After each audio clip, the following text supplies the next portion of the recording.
ಕುಮಟಾ ತಾಲೂಕಿನ ಧಾರೇಶ್ವರದ ಸಾರ್ವಜನಿಕ ಗಣೇಶ ವಿಸರ್ಜನೆಗೆ ಆಗಮಿಸಿದ್ದ ಜೂನಿಯರ್ ಮೋದಿ ಎಲ್ಲರ ಗಮನ ಸೆಳೆದರು. ಸ್ವತಃ ಜೆಡಿಎಸ್ ನಾಯಕ ಸೂರಜ್ ನಾಯ್ಕ್ ಸೋನಿಯವರು ಕೂಡ ಜೂನಿಯರ್ ಮೋದಿ ಗೆಟಪ್ಗೆ ಫಿದಾ ಆಗಿ ಭೇಟಿ ಮಾಡಿ ಮಾತನಾಡಿಸಿದರು. ಕುಮಟಾ ತಾಲೂಕಿನ ಧಾರೇಶ್ವರದಲ್ಲಿ ಈ ವರ್ಷವೂ ಅದ್ಧೂರಿಯಾಗಿ ಸಾರ್ವಜನಿಕ ಗಣೇಶೋತ್ಸವವನ್ನು ನಡೆಸಲಾಯಿತು.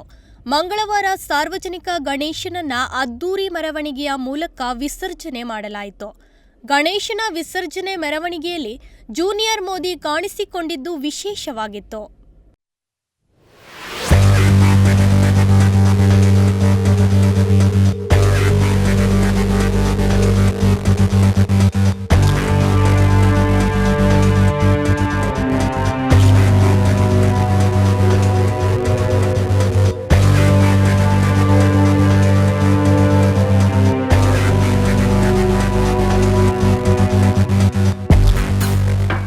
ಹೌದು, ಮೆರವಣಿಗೆಯಲ್ಲಿ ಎಲ್ಲರ ಗಮನ ಸೆಳೆದಿದ್ದು ಜೂನಿಯರ್ ಪ್ರಧಾನಿ ಮೋದಿ. ತೇಟ್ ನಮ್ಮ ದೇಶದ ಪ್ರಧಾನಮಂತ್ರಿಯಂತೆ ಕಾಣಿಸುವ ಉಡುಪಿಯ ಹಿರೇಯಡ್ಕದ ಸದಾನಂದ್ ನಾಯ್ಕ್ ಆಕರ್ಷಣೀಯ ಕೇಂದ್ರ ಬಿಂದುವಾಗಿದ್ರು. ಪ್ರಧಾನಿ ಮೋದಿಯವರ ಶೈಲಿಯ ಹಾವಭಾವದ ಮೂಲಕ ಗಮನ ಸೆಳೆದ್ರು.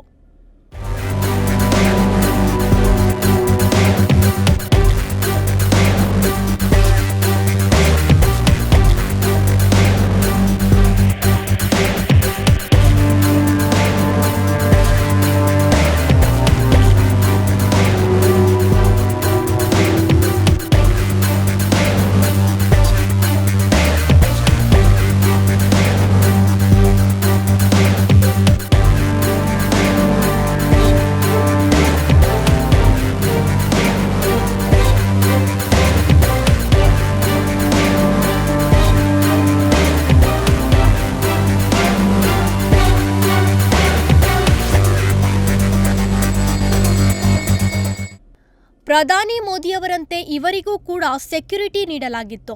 ಗಣೇಶೋತ್ಸವದಲ್ಲಿ ಪಾಲ್ಗೊಂಡ ಜನರು ಜೂನಿಯರ್ ಮೋದಿಯವರ ಸೆಲ್ಫಿಗೆ ಮುಗಿಬಿದ್ದಿದ್ರು. ವಿಶೇಷ ಅಂದ್ರೆ ಜೆಡಿಎಸ್ ರಾಜ್ಯ ಕೋರ್ ಕಮಿಟಿ ಸದಸ್ಯರಾದ ಸೂರಜ್ ನಾಯ್ಕ್ ಸೋನಿಯವರು ಕೂಡ ಜೂನಿಯರ್ ಮೋದಿ ಜೊತೆ ಕಾಣಿಸಿಕೊಂಡ್ರು. ಜೂನಿಯರ್ ಮೋದಿ ಜೊತೆ ಫೋಟೋ ಕ್ಲಿಕ್ಕಿಸಿಕೊಂಡು ಖುಷಿ ಪಟ್ಟಿದ್ದಾರೆ.